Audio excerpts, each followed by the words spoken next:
I'm staying on your money. Here is former Reagan Economic Advisor Art Laffer. All right, Art, I want you to speculate with me, please. Speculate. Let's do this wildly. Speculate. Yeah, why not? We're all speculators. Anytime you buy a stock, you're speculating. If Trump wins Florida and Ohio, what do you think would be the market reaction, if any, on Wednesday morning? Well, I don't know about Wednesday mornings, sir. I'm not really good at 4 minutes. But if you look at Trump winning and Trump becoming president, I think the market would go way, way up. I think if you look Cruz winning and Cruz being elected, the market will go way, way up. I mean, I think you've got two great candidates going on there in the Republican Party that will change the economic landscape forever. And I think they'll take Hillary Clinton and with ease in November, and you're going to get really a very, very pleasant great economy for the next decade. So, I mean, Donald Trump worries a lot of people for all kinds of reasons. Yeah. He doesn't worry you? No, I mean, you talked earlier about the lack of civility in campaigns and stuff. You guys should have been around in the 60s and 70s. I know you weren't.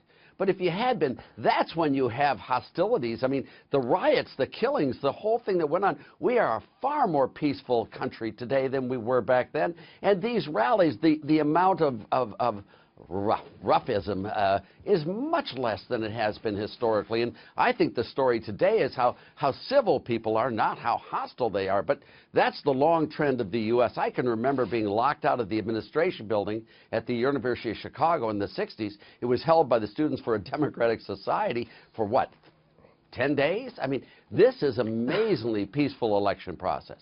Okay. Quick word on the Federal Reserve, Janet Yellen's bank, as we like to refer to it on this program. What do you think they're going to do as Europe and Japan start confiscating money with these negative interest rates? What's our response going to be to that? Well, I hope it's getting out of the way. I mean, the reason we have the long recession, depression we've had is because of Fed policy, not in spite of it.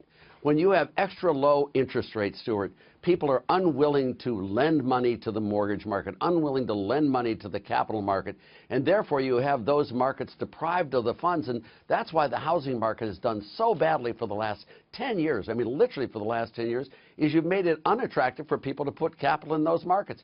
If you allowed interest rates to get up to normal market rates, you would find the housing market coming back very, very rapidly, and that would be the engine for growth coming forward.